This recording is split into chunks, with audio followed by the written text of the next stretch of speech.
all for coming. I'm Evie Dewick, for those of you that don't know me. Just a little plug for 19 Carter. We're thrilled that you're all here.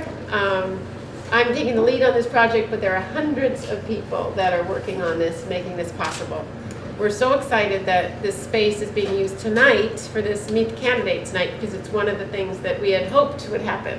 So I'm so pleased that all you candidates came, and that the selectmen candidates are going to do a little Q&A, and that all of you came tonight. So thank you. Before we start with this, I would like the candidates that came that aren't part of the Q&A to introduce themselves. So if you just want to stand up and say your name and what you're running for. This will run from 7:30 to 8, and then from 8 to 8:30, you guys are free to mingle and ask questions and meet each other. Is that okay with you guys? Okay. So we can start here with the Wheelers. Can everybody see? My name is Beverly Wheeler. There we go. Sorry. My name is Beverly Wheeler. I've lived in the wonderful community of Berlin for 44 years, and I found out there was an empty seat available for the Board of Assessors, and I thought that with my background knowledge in the construction field and working for a property management company, dealing with lot plans and taxes and abatements, that I would be a good candidate for the seat. I thought nobody else was running. I found out that Doug Coldwell was running, and I would like to say that I think he would be a perfect candidate with his background knowledge just as well. And you don't have to get up now. Yeah, you don't have to get up now, Doug. I just wanted to let you know that I wrote a little thing here. My knowledge of the construction field, I will do everything honestly to the best of my ability. I'm dutiful, which is my nature. I have the tact to be fair and help the residents of the town address any concerns or issues that they may have. I work closely with others. I've done coat drives, Toys for Tots, food drives. I've done cancer walks, organized all of them, participated in all of them. I have been involved in years when my children were in the school. I was a Girl Scout leader for 12 years. I was a Berlin girls softball coach, secretary of the Berlin Soccer League. As my husband and I like to say, we like to pay forward to the community and give all the residents that have done everything for our wonderful community a chance to take a break and let the next generation step forward and help out. So, Thank you. I'd like to thank you for the consideration for the position. I think I'd do a great job and look forward to helping the town. Very much.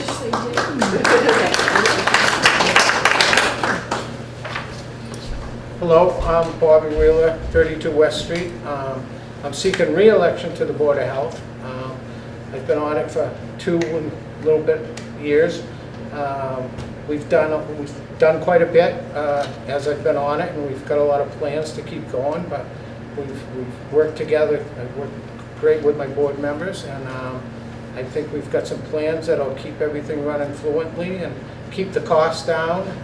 Recycling is the big thing, to keep the stuff out of the waste stream and keep costs low for the town of Berlin.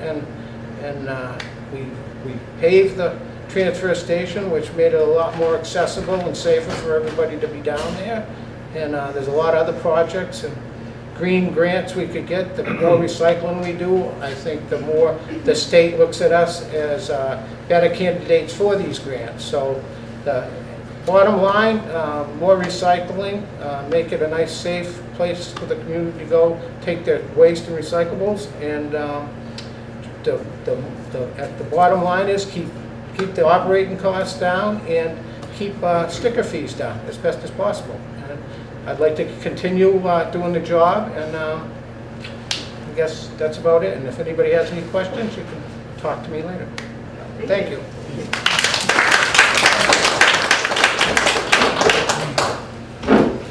My name is Doug Coldwell, and I'd first off like to acknowledge this presentation on my behalf, and I think you should all vote for them. I just wanted to say hello to everybody.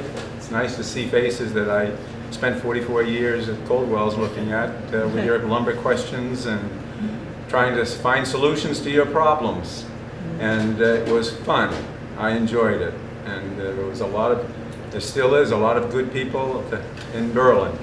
Are more than anxious to help you out with any kind of a project you have. And I see this tonight here, and I just can't believe it, because I remember throwing bricks around, and I don't see a brick anywhere. They're all out back. They're all out back. You should sell them. My years of throwing bricks are gone. Yeah. But I'm not going to assume that everybody here knows who I am, so I'm going to make the jump here and just tell you a little bit. I was born and raised in Berlin. I worked family business called Coldwells Incorporated in the center of town, and it was there for about 100 years, beginning to end. It was 3 generations, and we were forced to sell the business a few years ago. But Patricia and my lovely wife over here is my sweetheart, and she's the benefit of my amorous adventures with my heart. With the heart. Everybody seems to know where the heart is. So that's something that we take a little time every day and enjoy. We call it gin and tonic. There's 2 chairs down there. So I won't take any more of your time. I am running for something. That's right. I'm going for assessors board. Yeah. And so maybe we can do it together. I can't drive, so maybe you can. Yeah. Doug, who has the gin and who has the tonic? Thank you. Thank you.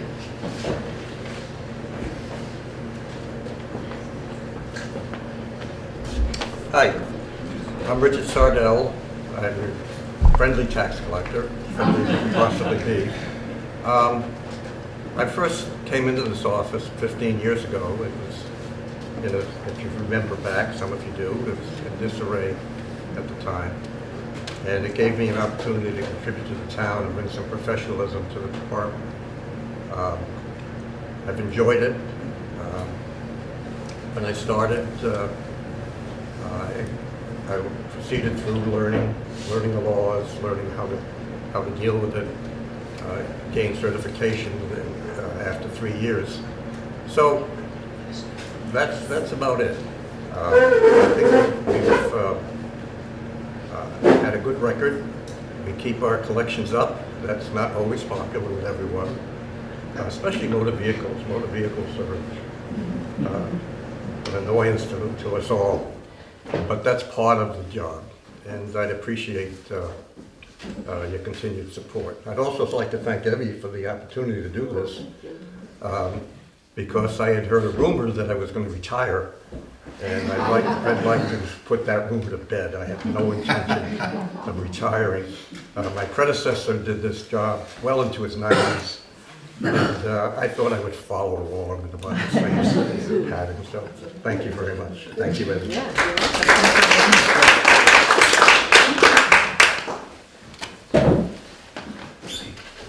Hi everyone, I'm Carol Leary. I am new to the town, however, not new knowing Berlin. Contrary to popular belief, I am not from New York. I'm from Rhode Island, Cumberland, Rhode Island. You've heard of Cumberland Farms, started there, dairy farm, and unfortunately my family's not the one who owns it. However, I have frequented there.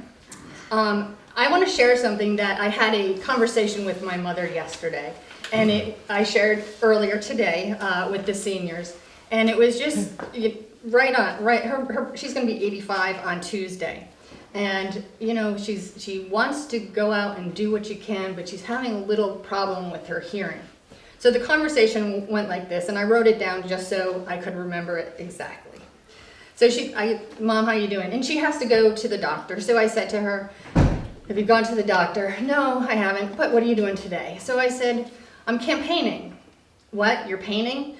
No, I'm campaigning. You're camping? No, I'm campaigning. What are you doing again? So I said, I'm running for the Board of Health. And Peter's running for selectman. She said, oh, you're running for selectman? Good for you.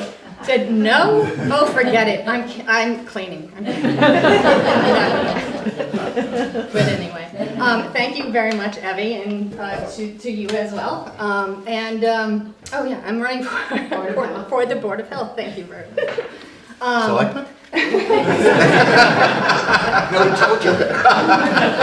Exactly.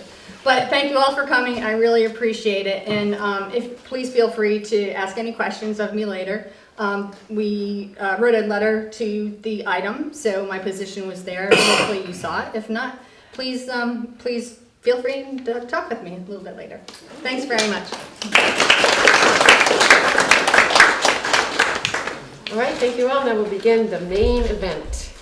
I'd like to introduce Dave Westerling, who you may not know. He lives in Berlin, and he was the moderator for the town of Harvard for many years, the Barry of Harvard. So he when we talked about this possible event, he was here for coffee and kindly offered to moderate the question and answer. So he'll explain maybe a little how he wants to run it. Yeah. Okay, Do thank that. you. What we're going to do is we're going to go till 8 o'clock, and then we're going to break, and you can have a chance to ask any of the candidates, including the two selectman candidates, any questions you've got. But it'll be small groups, and you can ask questions. We will have questions, of course, on the floor, and you can address them to either candidate. I guess I'd like to alternate, or ask the same question and give both candidates a chance to answer that. What we'll do is, if you have a question, raise your hands, and I'll just make eye contact with you, and I'll make a note of it, and I'll keep a little running order, so you don't have to worry that you won't get your question asked. And that'll relieve us of that. We'll probably just address you sitting down like this. It's a little bit more like a living room kind of a social thing.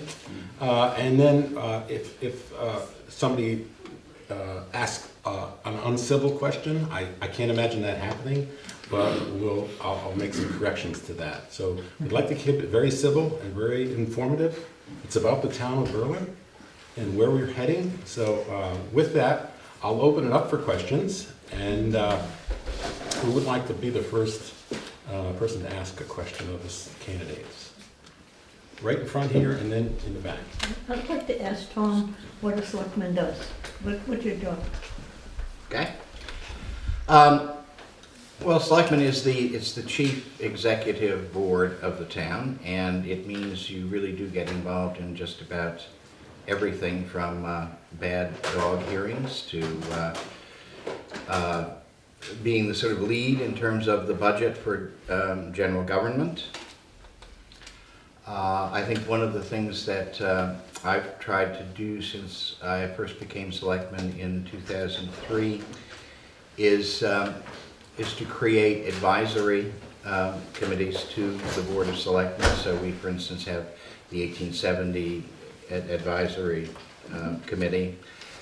We've had the advisory committee that put together the proposal for the highway barn and so on. So as an executive committee, you can't do everything, with 3 people, and I see those advisory committees as a real powerful tool to get people involved in town government, to take advantage, of volunteerism, and to get things done that we couldn't do as a committee.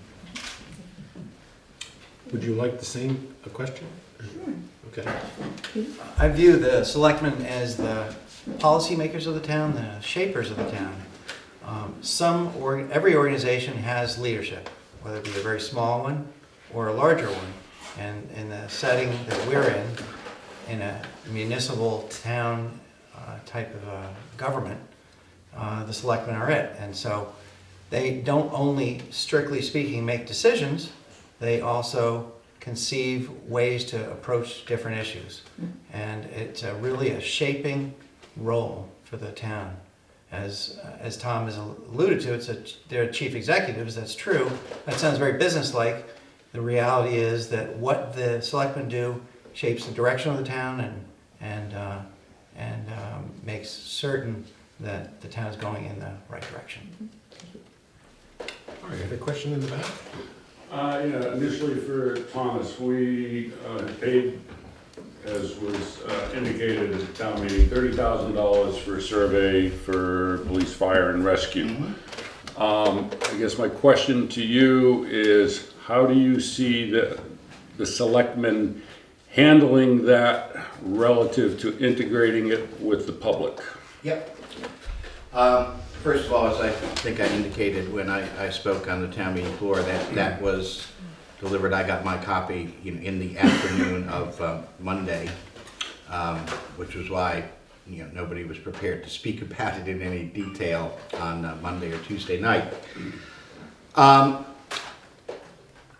We will be holding, I think, initially a session in a regular selectmen's meeting. When we had spoken about this before, and we haven't taken the official vote on it, but we've certainly kicked it around, I think we're going to seek an advisory committee to help, or a review committee to help us look at that. Certainly in the initial presentation on an ongoing basis, representatives of each of the public safety departments will be important participants in it. I would see this as us developing a plan in which we talked about one piece, major issue, another piece, another major issue, and to hold a public forum, at least one on each of those. After that, it's sort of, we sort of have to see how things are going. I would anticipate, and again, we talked about this, as a possible plan before we saw the report, but we anticipated bringing this to a special town meeting in the fall, with sufficient time to get this out for public discussion, airing, input, and to really develop an approach, but balancing that with the with getting some recommendations that are solid and out there and developed, so that we can begin the budget season, which really begins sort of early November, with some or all of that plan in place. Just for clarification, do you see any action on that being at a town meeting level? At what point is the actionable activity? Is that just going to be strictly a selectmen, or is it going to be a town-wide referendum? Well, there are certain things that would have to happen at a special or annual town meeting. Adopting, for instance, a new state statute under which the fire department operated would have to be a vote at a special or annual town meeting. Obviously, too, as we make changes, things will be voted, as a matter of budget and so on. I personally, and again, I can only speak personally as one member of the board on this point, but personally, I would be in favor of seeking endorsement at a special or annual town meeting for the major, design points that are involved in the study. So if we're combining departments, if we're changing a statute, if we're shifting, a major role like first responder from one department to another. Obviously not every detail, but I think the sort of key design points as they develop, I'd love to see, discussed and endorsed at a special or annual town meeting. Okay, I'm going to give Peter a chance to respond to that same question. So there's two main issues that come to mind for me. I think the will of the people. So the safety study is going to represent the professional's opinion, and they may believe one position or a different one. But at the end of the day, if we leaders, assuming I'm elected, or Tom, if he's reelected, don't take into consideration the will of the people, I think that's a mistake. Now, is the will of the people always the correct choice? Maybe not.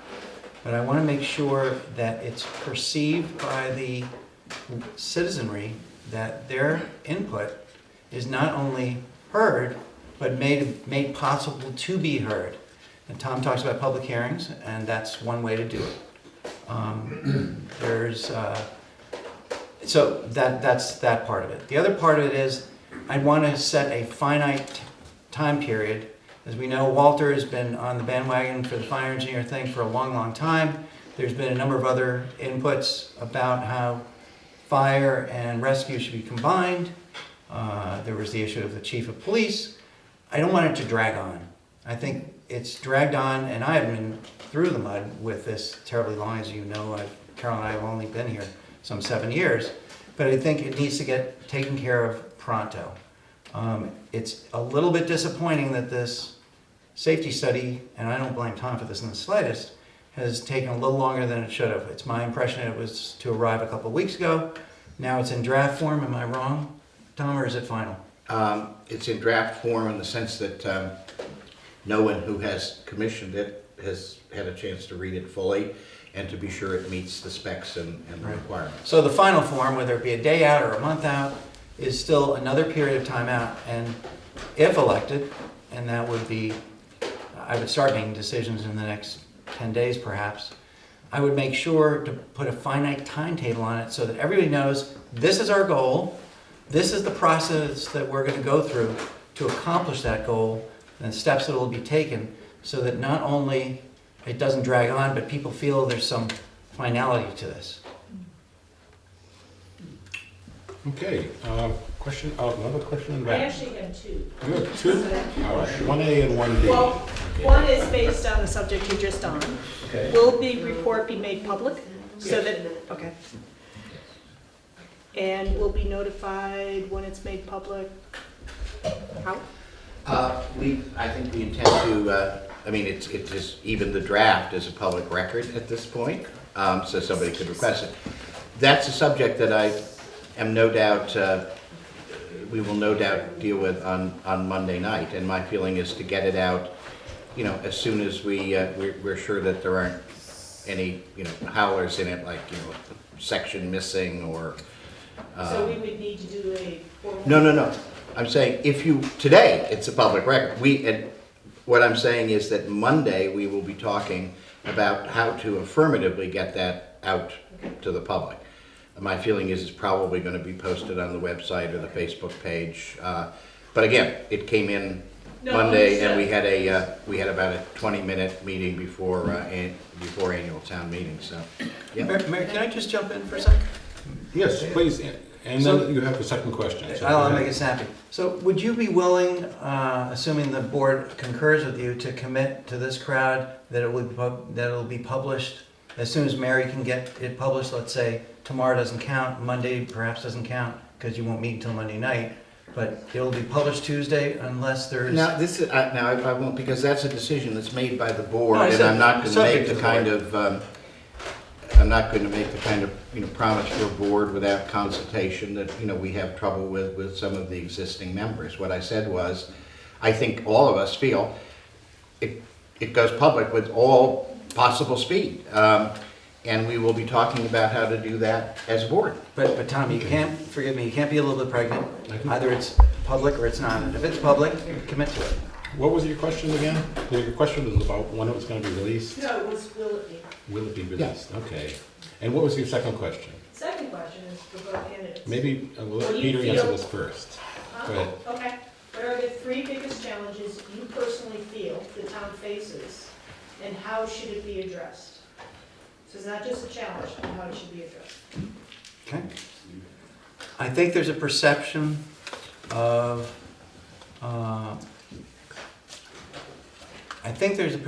that the board is, well, for starters, not transparent, but more importantly, not as open as it should be to the public. I've received, well, with the website that some of you know I have up, berlinissues.com, a number of emails. And one of them, where the theme that I pick up from them is that, why do we do it that way? Now, there's two sides of the coin. Obviously, if the citizen doesn't go to the selectmen's meeting, for example, or the Board of Health, or the assessors, they don't know the answer. It's not infinitely incumbent upon Tom or his colleagues on the Board of Selectmen to publish everything and make sure that every citizen knows about everything. But it seems to me, hearing what I hear from the questions that people have posed to me, that there's a lack of communication between the departments, department heads, and definitely with the citizenry. So that's what I see as one obstacle. And the way to fix it is I would make sure to get all of these department heads and leadership in the community out there inviting comment and inviting input from the public at large to at least make them feel more wanted and perhaps even get that input into the front door and processed. So I think that's one challenge. Do you want me to continue with the others? There are two more. Probably more than two. Thanks, Dave. Appreciate that. The pipeline is a big challenge. It's a huge challenge. We have to balance fighting too hard to prevent it with ending up with a bad deal versus not fighting hard enough to prevent it. So, option A is we fight very hard successfully and we stop it, done. Option B is we fight very hard to stop it, we fail to stop it, we're imposed upon by state law and legislators and FERC and federal law, and they ram it down our throat. And then we may not get the monetary compensation that we otherwise might get. Somebody spoke at town meeting, for those of you who are there, it's proposed to go through an orchard. You know, if we don't negotiate effectively and professionally, maybe it'll go through that orchard instead of going around that orchard. So I find that to be a challenge, and the solution is balancing the fight with the needs that we have to accomplish, which are monetary and safety and the needs of each of an individual homeowner. For example, Carol and I have one of the rawest deals of it all. We don't get any money, and it comes right down the edge of our property, on the other side of the property line. So we get it. And I think that gentle balance is something that the Board of Selectmen are absolutely obligated to lead the Pipeline Committee in concert with the Pipeline Committee to prevent from backfiring. So that's point two. I think a big issue, so I don't repeat public safety, is the school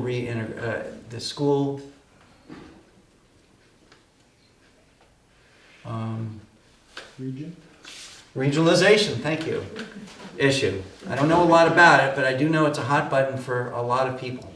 There's obviously the camp that wants it to be remaining independent, and then there's a camp that wants it to be regionalized. I understand some of it. I don't want to make you believe that I'm an expert. It's far from true, but I hear it on a frequent basis, so I believe it to be an issue.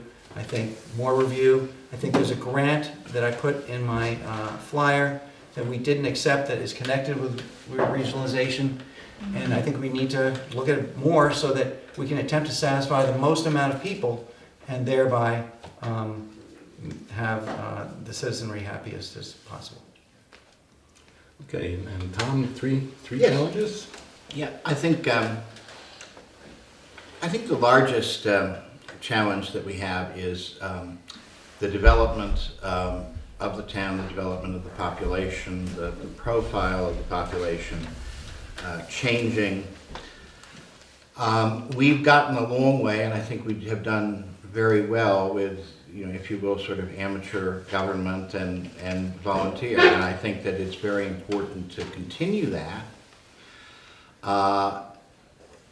But I will say that it is becoming more and more difficult, for volunteers to appropriately discharge their responsibilities. Rules and regulations have become much more onerous. The services that we provide, the complication of the commercial areas that we do, some of the things that Peter talked about with the challenges with the schools and regionalization.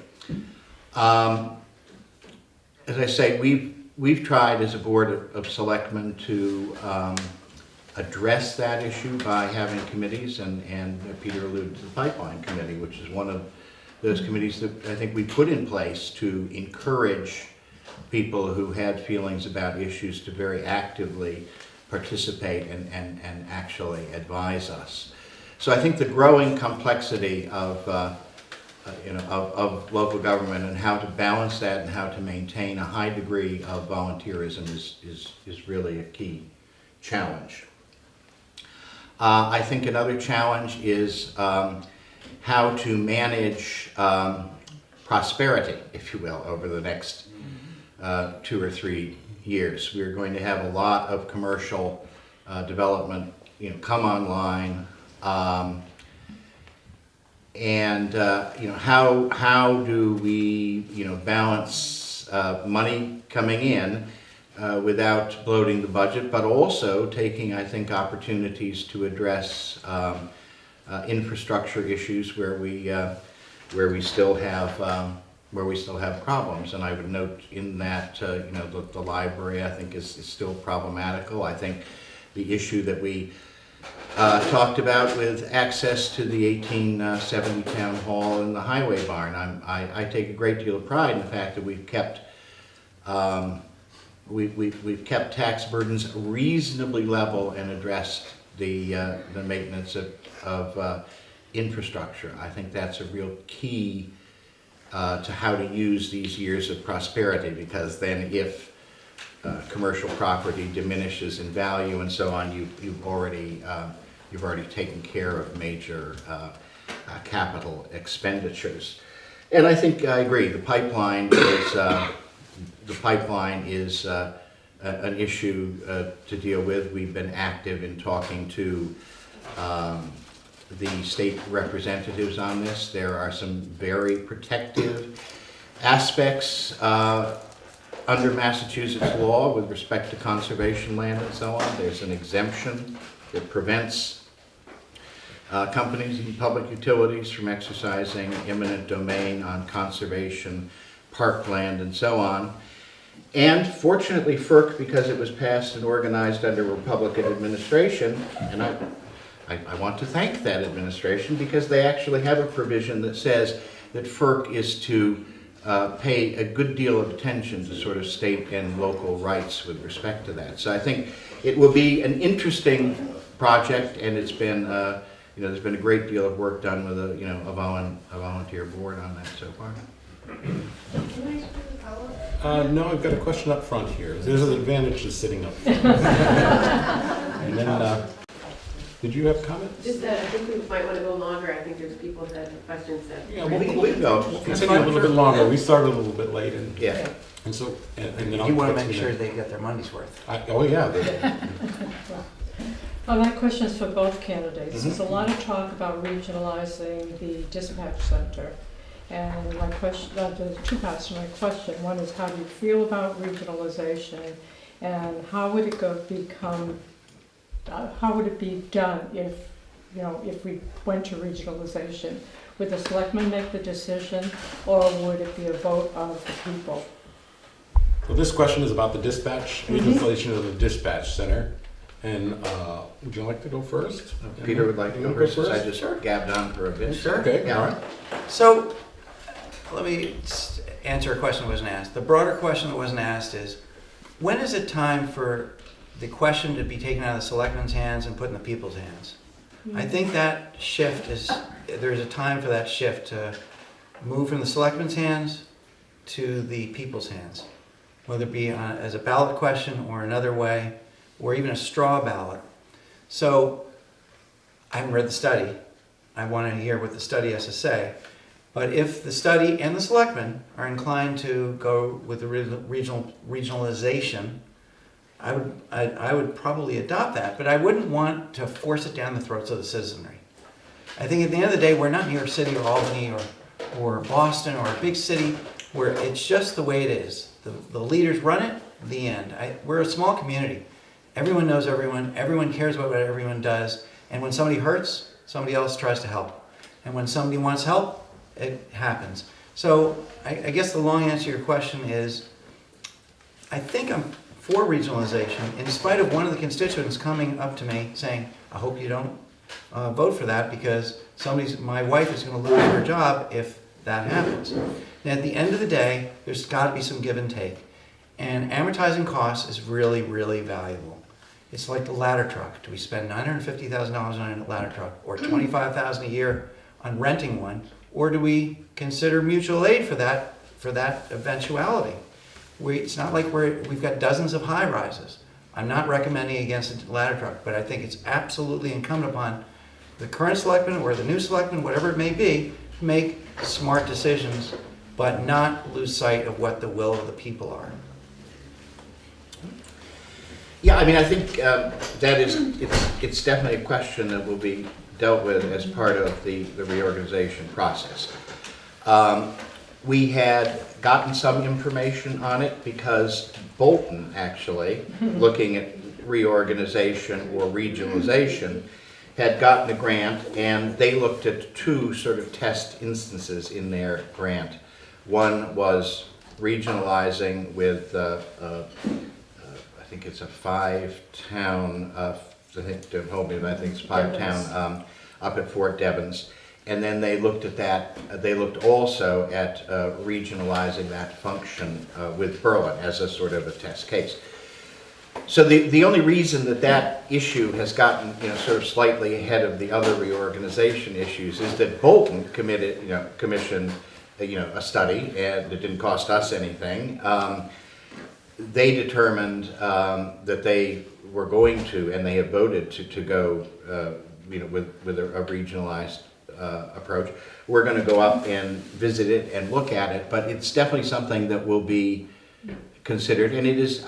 I agree. It's one of those things that I think we want a lot of public input on. We've already heard some interesting facts about what happens when you do that. Like right now, obviously the police dispatcher is sort of the welcome desk to that whole building. And so when somebody comes in, or it's after hours and they want to know where to go, they go there. So that's a function that can't be regionalized, and that's one that there's a lot of thought about, and that's certainly, if one regionalizes, what one does in terms of maintaining a face in town hall and somebody who can provide those functions is one of the important things. But those are things we gotta talk about. Yeah. And have the follow-up? Actually, yes, I have a follow-up, because Thomas, in your first concern for the town, raised an interesting point about, the reality is our boards are part-time. Yeah. Whether it's selectmen or Board of Health or whatever, it's not your full-time job. Except during that town meeting week when it becomes full-time. But as the complexity of the town, as we continue to grow with the resources that are coming to us because of commercial growth, et cetera, is it time for a town administrator? To lessen the burden, to have that full-time person? It's something that we should probably be looking at. It's a freighted area, and it also, there were pluses and minuses to it. But I do think that as I say, just the day-to-day burdens are getting to the point where even spreading out some of those things using citizens committees and so on that certainly leverage us. It is there's a lot to do. Yeah. So my position is this. First of all, I'm very familiar with village and town administrators from my world in New York. That's all I know is village and town administrators. And it works very well in those communities. Having said that, I don't think that Berlin is a candidate for it, for a couple of reasons. First of all, we're still small. Quantity of people, we're small. Yes, we've got the commerce of a bigger town, and that's a huge benefit, but I know that most people come to me saying, stop spending. If you get on the board, stop spending. Why aren't we getting our taxes reduced? And it goes on. I think a solution, and I may feel differently if I'm elected and I become a board member, I may feel differently, but a solution would be expanding the secretary's hours and delegating more to Mary. I don't know Mary very well, but she seems awfully competent. And expanding her hours, giving her additional duties and responsibilities would accomplish the same thing. And remember, us Yankees, and I don't totally qualify as a Yankee, are very parochial. We like our selectmen. Not the people, but we like that process. And as a result, I think that most people would prefer to leave that leadership in the role of a selectman. I'm not unwilling to consider it, but I do think that this model works for a small town like ours, but certainly willing to look at it if that's the will of the people. Okay, we had another question up front. Just a quick one. I know there's a lot of issues nowadays that come up and, a lot more stuff going on, but how do you feel about, these special town meetings every year? You were always adjusted to one, everybody was kind of, they were here for that, their plans kind of revolve around the one town meeting, and through the years, we seem to have a special town meeting for just one or two issues. How do you feel about when there's a lot of money and time put into that, and I think that we should get our ducks in a row and just have one town meeting like we always did maybe, and I don't know how you guys feel about it. Could that be accomplished without, many, because it's time and a full-time job just to set up one, and we used to just do one and try to get our ducks in a row, but there are a lot more issues now. I realize. Do you want me to do that one first? You go first. Well, first of all, citizens can petition to hold a special town meeting. And so that's sort of outside the control of the selectmen. We have had a number of meetings that were, requested and or petitioned by individuals. I think the Dunkin' Donuts drive-through last fall is a good example of that. In each of those cases, we have requested that the proponent bear the town's expenses in doing those. In some cases, we have asked people to go through the petitioning process. In other cases where the town had something that we really wanted to do a special town meeting for anyway, and this was an opportunity to get it done with a proponent bearing some of the cost. We've done that. Okay. And I think finally this year, I said at the beginning that I think with the pending reorganization of the public safety departments, I think it's worthwhile. And again, this is one selectman talking about it.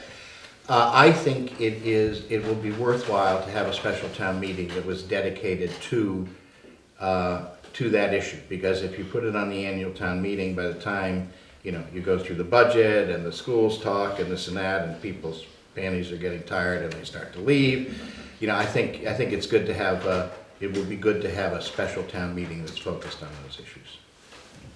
I'll make my comments brief. I think, and Tom, correct me if I'm wrong, but I don't think the selectmen have any love to have a second town meeting. They do it because they have to. Yeah. And then we should note the fact that our last town meeting just a couple of days ago went 2 days.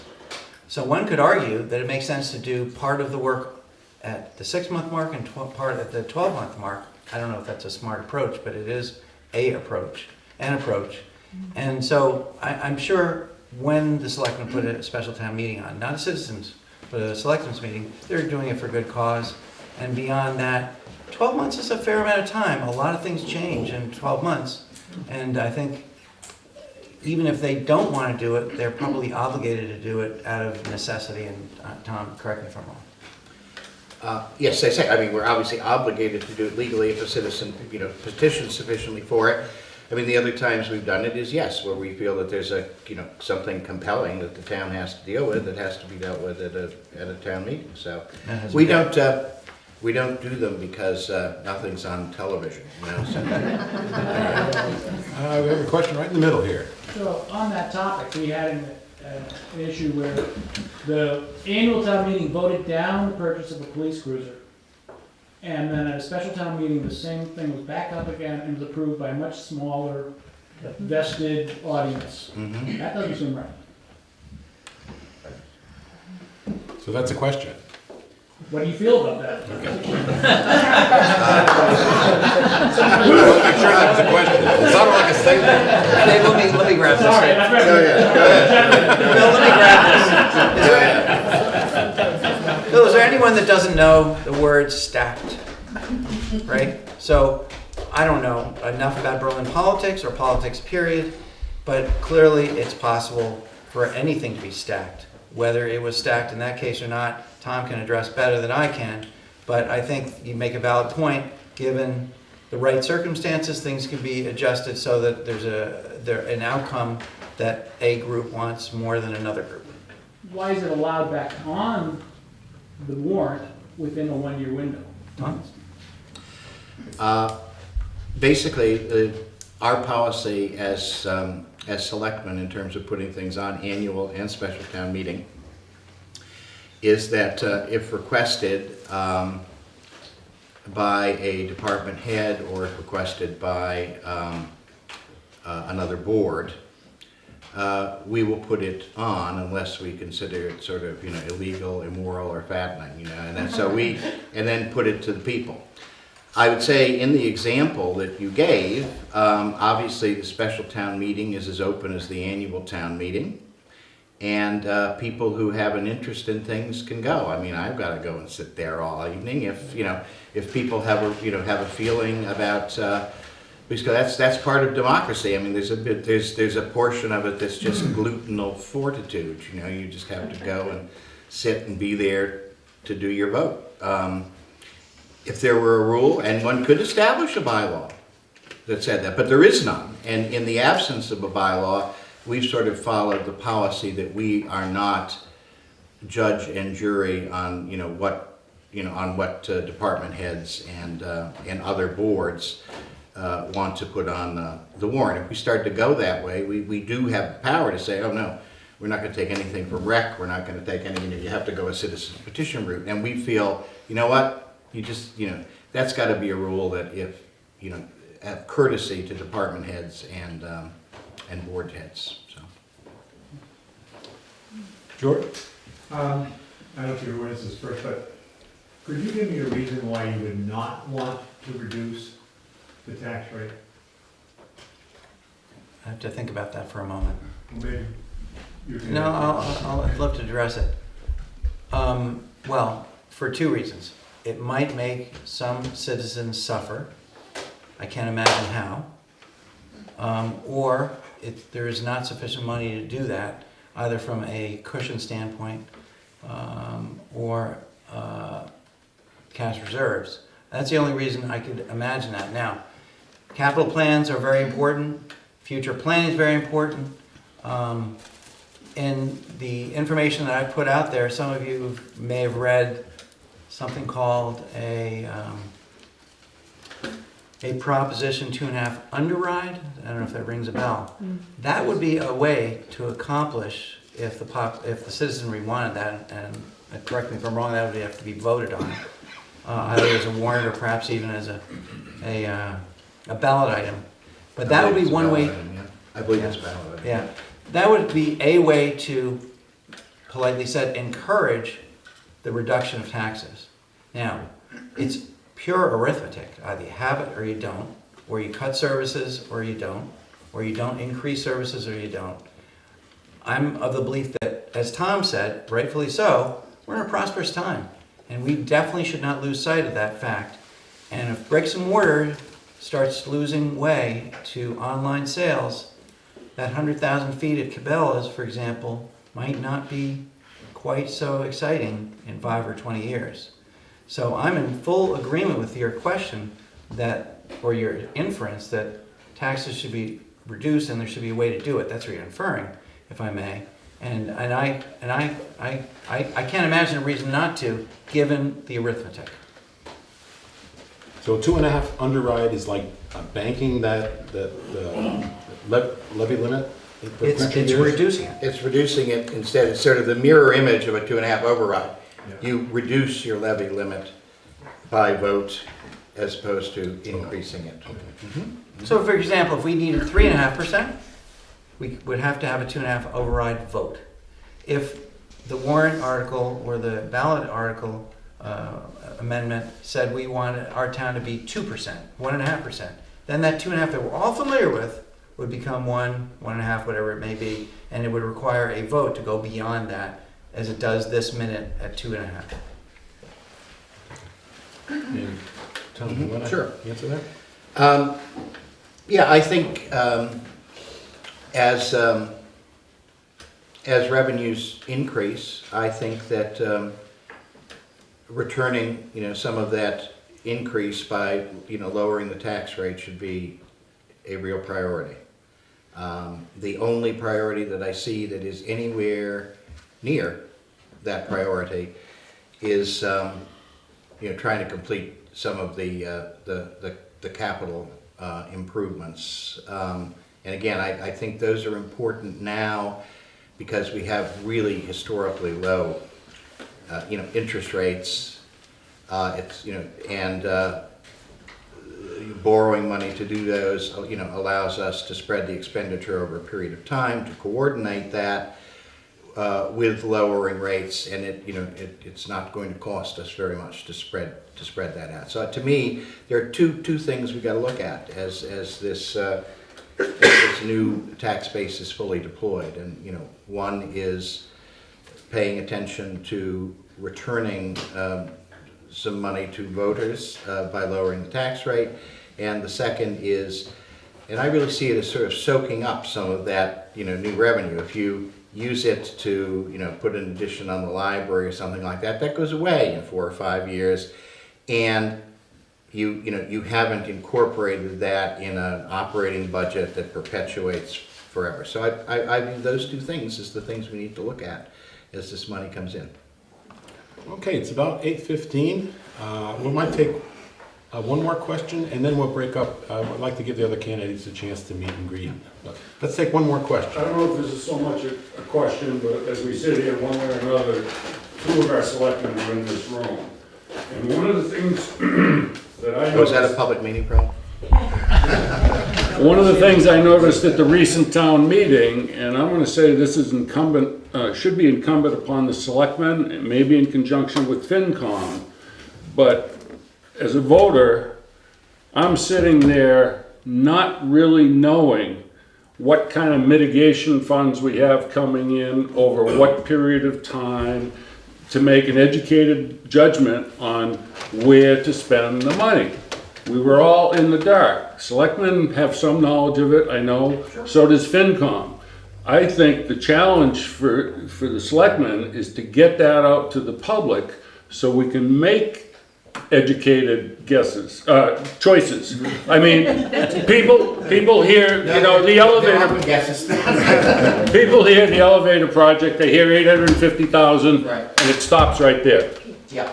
Because we have someone standing up saying, well, geez, we're going to spend ourselves into the hole and we're not going to have backup money, blah, blah, blah. Yeah. And if the critical information isn't put out to the public, how can we really address our needs correctly? I think it's a great point, and it can be done very, very simply. The mitigation funds could be described on probably half a side of a piece of paper, and we should do that as part of the annual report so people could look at that during the meeting. I think it's a great. We live with it. We know what it says, and until somebody points out to say, you guys keep alluding to this, and you know it, but we don't. Sometimes you're too close to it, and you don't see the need to explain something. So I think, thanks, it's a good point. We'll give Peter a chance. I have a couple of words, really. I think it all goes back to transparency. Since I've never been in government, as many of you know, I get to see what it's like on the non-government side. And hopefully, if elected, I'll be able to bring that transparency that I don't see as a citizen to the citizens, because I'll now be on the other side. I don't like politics. I don't like campaigning. I don't like the whole political thing. And as a result, I will try to keep that way when I'm on the other side of the table if elected, and thereby make sure that people like Paul know more and do everything possible through the office of the Board of Selectmen to accomplish it. Okay, with that, what we're going to do is break up into small groups. The candidates, both the selectmen candidates and the other people that you've heard from, are going to be staying for a few minutes. So if you have some questions, Board of Health or whichever one you'd like to. Before we adjourn, I just want to say. Let's do some closing comment. No, I was going to say, I think Peter and I would jointly like to thank 19 Carter for putting this on. Absolutely, and Emily especially. Without Abby and without Tom, we wouldn't be here. But I want to make a couple of quick closing comments, if I may, and I'll make it very fast. And this is something I prepared, so forgive me for reading it. I know it's not very professional, but... Hang on a second, sure. Hang on a second. In the back of the room there, Judy and Paul, we just got to wrap up with a couple of comments. So I want to hear. Having been a successful businessman for 3 decades, coupled with strong education, I'm able to bring many skills to the table. As many of you know, I'm a tenacious and dependable leader who will work to bring members of the board together. As a challenger, I'll bring a new perspective to the board, prioritizing transparency and accountability. When I see my neighbors and friends confused as to how the Maplewood litigation and withholding tax came about, I know that this is a problem. As an effective communicator, if elected, I plan to meet with each town official and department head to quickly learn how to immediately start to solve the issues we face in our town. I greatly appreciate your time listening to my thoughts, and I really do hope in the short time we've had, I've answered the questions you wanted to ask. And on a fun note, some of you know I'm a beekeeper. June 6th, if you have nothing better to do with your time, the Worcester County Beekeepers Association will be at our home, Carol and my home, on Randall. I'm sure you all know where we live. And please join us. It's really interesting because pros will be there. I'm only a 3-year beekeeper, and it's really fun. It's very interesting, and the pros will be there doing their thing. And you're all welcome, as is the rest of the community. And thank you, Tom, as well. Tom, would you like to say wrap up? Well, yes. I mean, we had not actually contemplated that as part of the format, but I'm pleased to have a couple of minutes. I've lived in Berlin since 1982. I've had 2 kids who went to school here. Over the years, I've served on Conservation Commission, on Planning Board, on Housing Partnership.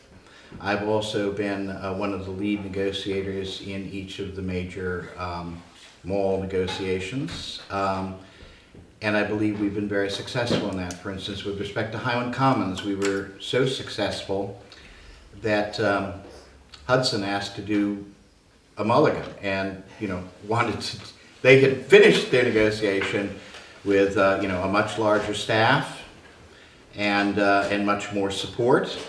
And then when they saw what we got, they went to the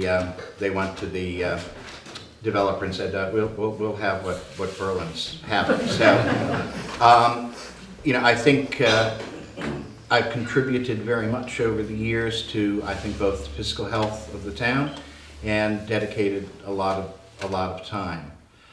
I am also committed very, very much to transparency when there's litigation going on and things are in executive session. Then, of course, we have to moderate that. But I have tried in each instance, as soon as possible, to let people know what's happening with respect to matters of negotiation and what's happened with respect, for instance, to the with the tax issues. I point out, because there's been some inference that people have been keeping this under a basket. We had a conference call with the Department of Revenue only on April 28th.